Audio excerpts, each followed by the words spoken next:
जल शुद्धिकरण के लिए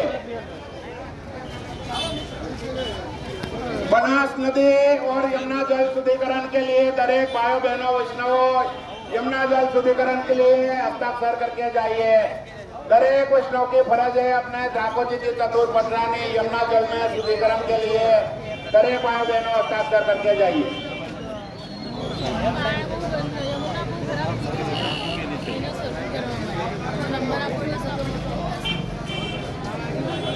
जागो वैष्णव जागो मारा वाला जागो यमुना जल शुद्धिकरण माटे हस्ताक्षर करता जाओ।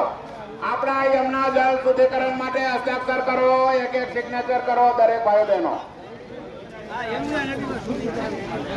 यमुना जल शुद्धिकरण बनास नदी शुद्धिकरण माटे दरेक भाई बहनों हस्ताक्षर करता जाओ।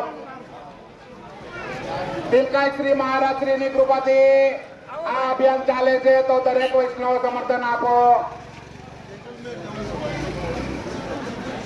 જે લોકોએ આગળથી પણ સિગ્નેચર આપેલી હોય તો પણ અહીંયા ફરીવાર આપજો। અહીંયા જે નાથદ્વારામાં જઈને ન આપી હોય દરેક ભાઈ બહેનો સિગ્નેચર આપજો।